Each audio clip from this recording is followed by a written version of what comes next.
আমরা প্রায়ই দেখে থাকি যে অনেক মিডল এজেড লোকেদের প্রায়ই গ্যাস হচ্ছে। মিডল এজে নতুন করে গ্যাসের সমস্যা হয় না। নমস্কার, আমি ডক্টর বরুণ কুমার সিং। আমি এখন available thalamus institute of medical sciences.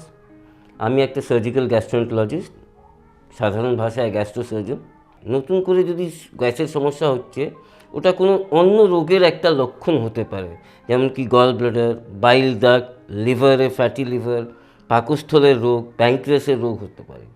তাই দীর্ঘদিন ধরে ওভার দ্য কাউন্টার গ্যাসের ওষুধ না খেয়ে একবার নিজেকে ইভ্যালুয়েট করিয়ে নেওয়া ভালো করে, ওটাই ভালো হবে।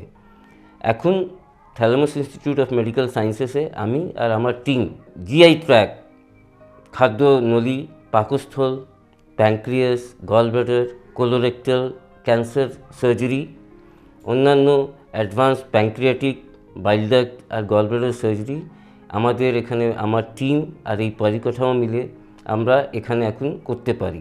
এবার থেকে আপনাদের যাদেরই gastro surgery, advance gastro surgery দরকার, তাদেরকে শিলিগুড়ি ছেড়ে হায়দ্রাবাদ, ব্যাঙ্গালোর বা ভেলোর যেতে হবে না। আমাদের এখানে থ্যালামাস ইনস্টিটিউট অফ মেডিকেল সায়েন্সেসে পরিকাঠামো, আমি আর আমার টিম মিলে ওই অপারেশনগুলো এখানেই করতে পারবো।